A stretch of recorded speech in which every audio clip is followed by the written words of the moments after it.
Hello everybody and welcome to a brand new series with the Butterfly Princess Show. I'm collaborating on this series with Amy Taylor, who is from America. She's based in New York in the US, and she works trying to raise awareness about stigmatizing from all different areas of life. And one of the things that she's very passionate about raising awareness of, and raising awareness of the stigmatization and sort of changing people's perspectives around is sort of the issue of sex work and what all that entails and the stigmas that involves. So we've teamed up, Amy and I, on this series called Sex Work, where we're going to be discussing various different issues. Episode 1 today, we're going to be looking at the historical perceptions of sex work, how sex work was sort of perceived in the ancient world, so like the Mesopotamia, ancient Greece, medieval and the resistance period. We're also going to be looking at 1 minute. What's it now?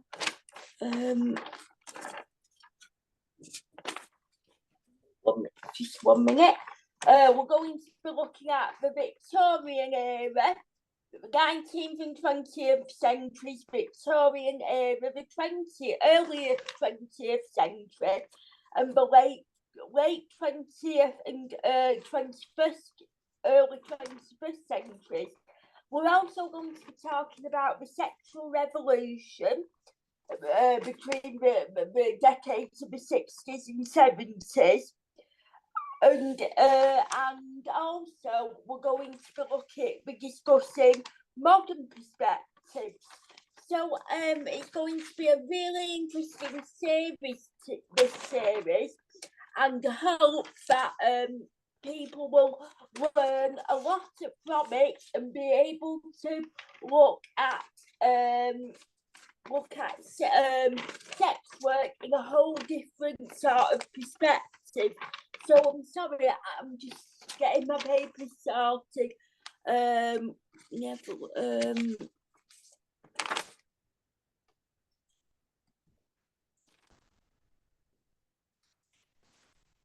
hi Amy, thank you for joining us today. So hi, it's so nice to be here. It's been really great that you've agreed to do this series. So before we start, just so people get to know you a bit, could you tell us a bit about what you do and why you're passionate about raising awareness about misconceptions around the sex work industry and why you want to change people's perspectives? Yeah, so my name's Amy Taylor. I'm on all the socials as Amy Taylor NYC, if you guys want to catch up and see what I've been up to. And yeah, I've done a lot of different things in life, but one of them is I've worked in sex work. I've been a high-end companion, and sex work is an overarching umbrella that includes lots of different kinds of work. And as I head toward the sunset of all that, it is very important to me to try to leave some positive impact on an industry that I know very well for over a couple of decades, and that I've seen is part of a crucial part of society, a valuable part of society with millions of people in it who are overwhelmingly good people, but that also has a lot of problems. I would argue all of those problems are directly or indirectly caused by people's attitudes towards sex work. None of them would exist without that. I understand social norms have a place, but the degree to which sex work has been harmed by society, even as it's been the third rail of marriage, it's been a survival mechanism for many of the poor and young. I know tens of thousands of retired sex workers that are just fine. I know some that are not. Again, the reasons are indirectly caused by societal attitudes towards sex work. They are always, and I mean always.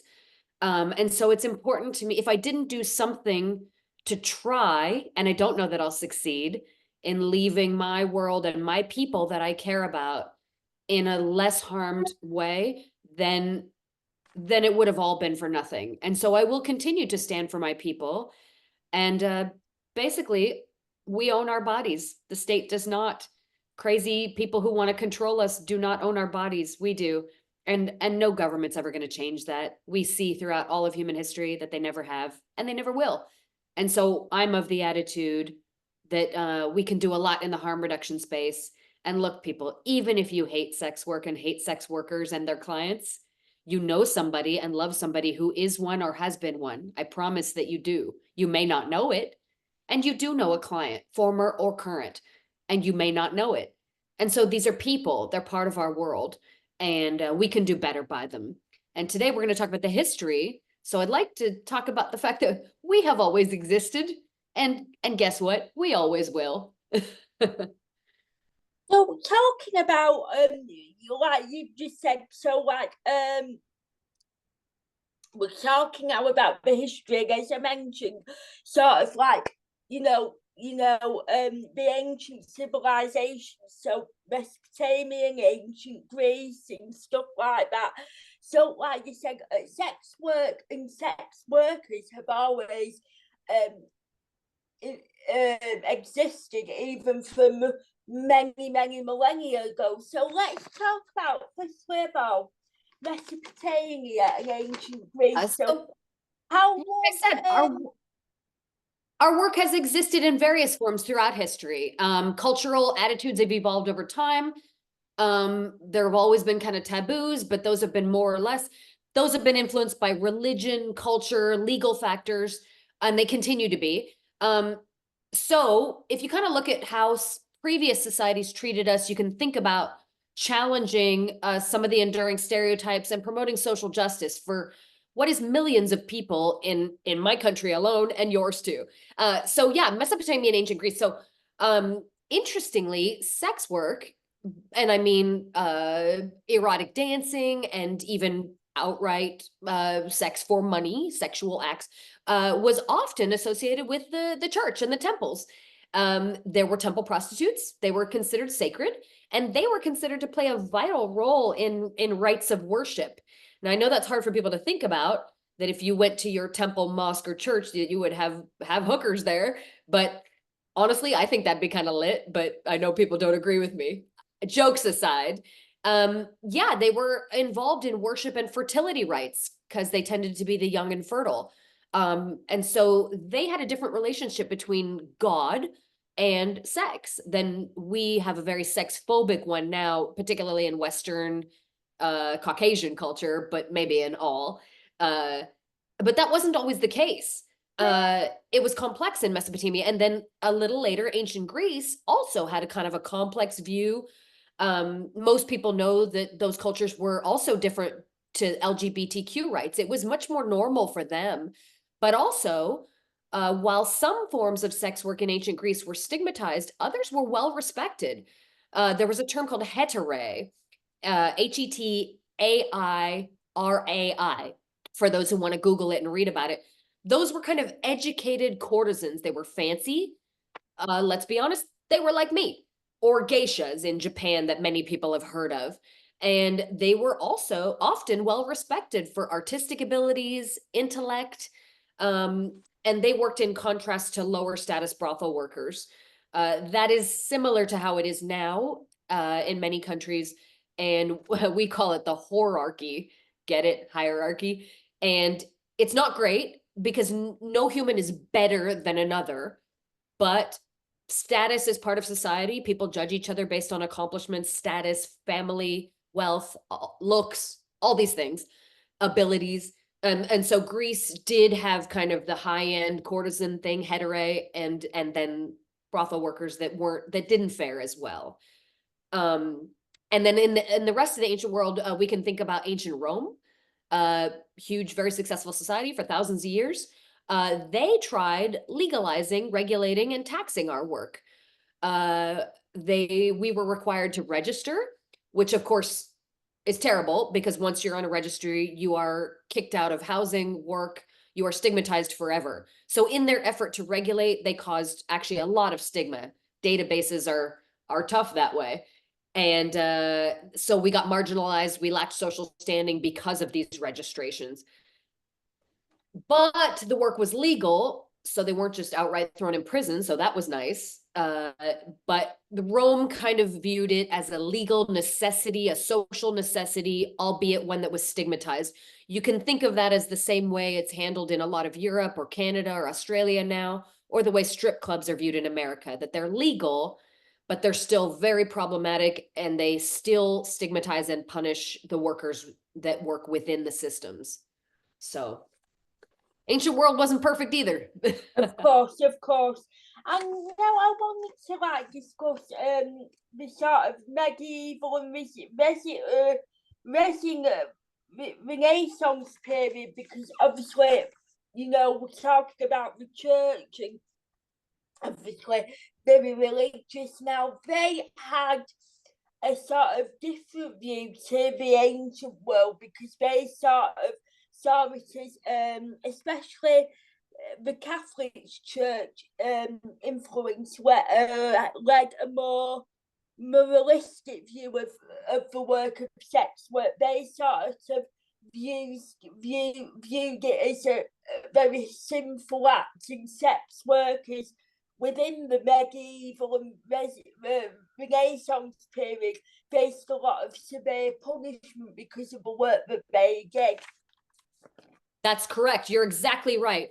During the Middle Ages, perhaps driven by, there was a lot of hygiene problems, dirty water and the plague and things. When societies get very afraid of germs, they see a lot of communicable disease and death, they tend to get moralistic. You saw that in the COVID pandemic. People were pretty awful to each other when they were worried about disease. So I tend to think of the relationship to disease as also the relationship to morality, because you do see that in a repeated cycle. So yeah, in the medieval and then in the Renaissance, the work was considered very sinful. Sex workers faced severe punishments, and yet they always existed, and they always had clients who loved us, because the dirty secret is that clients love escorts and they just lie. In my country, they vote, all of our clients are conservative, almost all, not all, but almost all are conservative Republicans who vote against us and then enjoy our labor, which will never not make me angry. But whatever. I mean, I buy a piece of fish at the store. I don't know if it was treated ethically. I get it. You don't really owe the workers that you employ all of your ethics, and you don't have time. But in the medieval era, we were here and we survived, but there were brothels. They operated, and some were allowed, you know, paying off the law enforcement, but it was kind of the same thing as Rome. They thought of them as valuable to prevent greater moral decay, but they hated it. And then later, a little bit later in the Renaissance, they again tried in Venice, the Italians again tried to sanction, tax, and regulate it. They acknowledged that there was a persistent demand for our work, as there is everywhere in the world. Men love whores, and they always will. However, there was a lot of religious pressure, and we were again stigmatized, because as usual, we were seen as necessary, because we are, but yet morally corrupt, the Jezebel. Like you see that now, where men love OnlyFans, but they hate the women who do it. There's a combination there of envy, women that can make their own money in a way that men simply cannot, for the most part. And slutty women are hated because they're women who are living the way men would like to live, or do live in a way that we decide women should not live. And so there's this hatred of a woman who's both independent and sexual. And that was true in both the medieval and the Renaissance period, as it is today. And obviously, we're now entering sort of the 19th and early 20th century. So like the sort of the Victorian era in Britain, and it's obviously Britain during that time was a colonised place, and this period highlighting moralism. The work of sex workers has been seen as a social evil, and were often portrayed as victims of their own morality as fallen women. Yes. Yes, and in the Victorian era, they valued women's sort of weakness and softness quite a bit. Women were infantilized, and viewed as an asset or a liability or both to men. And so there was this panic that no woman could be a sex worker of her own volition. She must be sort of trafficked in slavery. There was quite a bit of racism around it, they talked about white slavery, that the mysterious brown man was selling white women. And you still see that trope today. The Mann Act in my country, MANN, was enacted to go after Black men who had white girlfriends because they said that they were selling them into prostitution. So there was, in the Victorian era, they definitely thought of women as unable to be sex workers who were happy. They must be slaves, which of course is false. There are women being forced into sex work. Where that happens, it's awful, and we should go after pimps with full force. I believe the only good pimp is a dead pimp, frankly. And a lot of people agree with me, but there are a lot of sex workers who are very happy in their work and content. I know thousands of them, they're fine. But we couldn't imagine that in the Victorian era.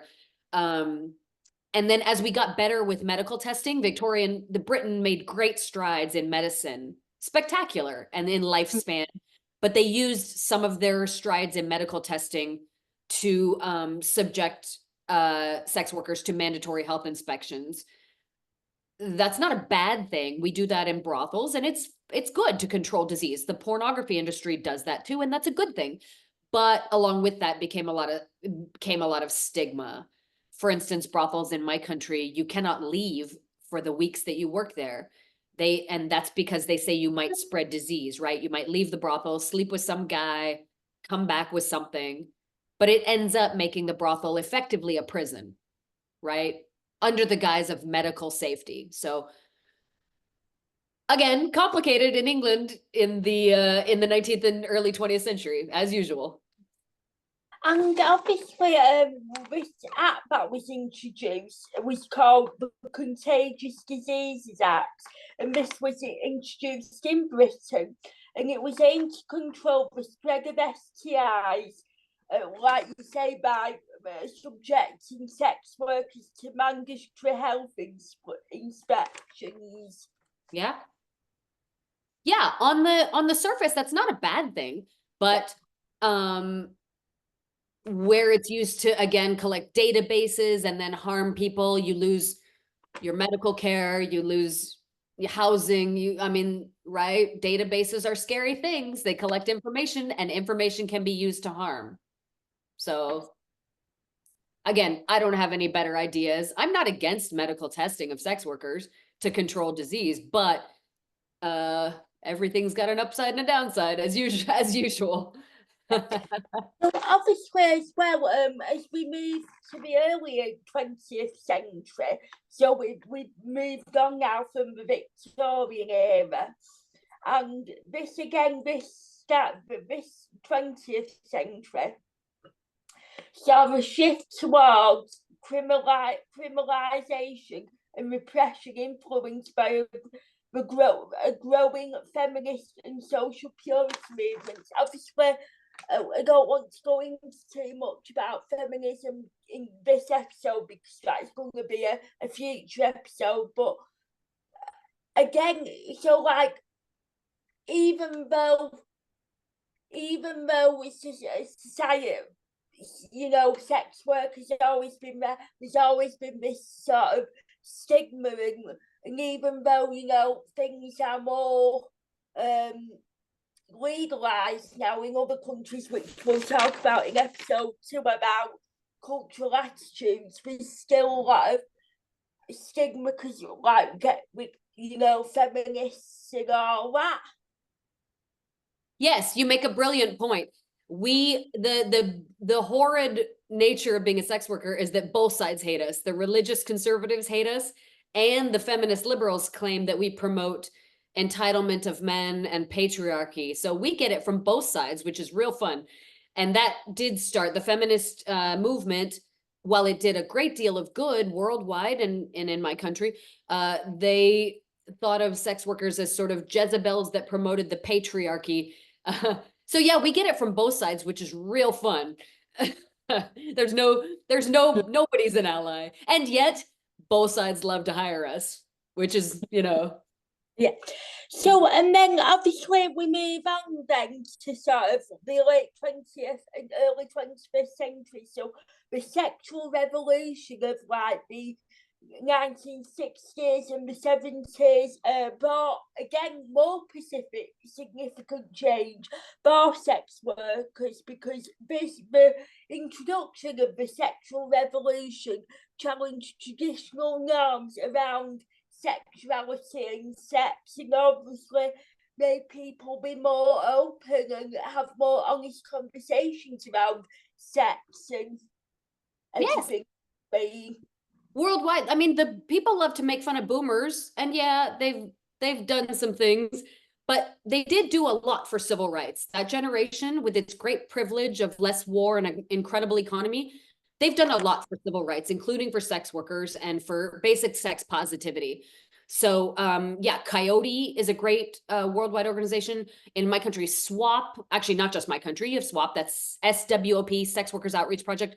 There's chapters in most major cities in the world. You can find one, people, if you Google, if you want to get involved and help or be an ally, or just speak out and say that sex workers are human beings.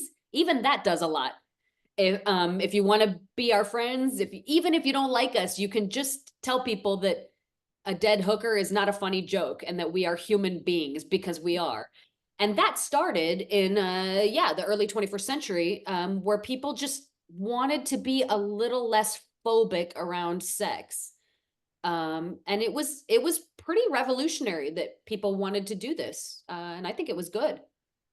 Yes, of course.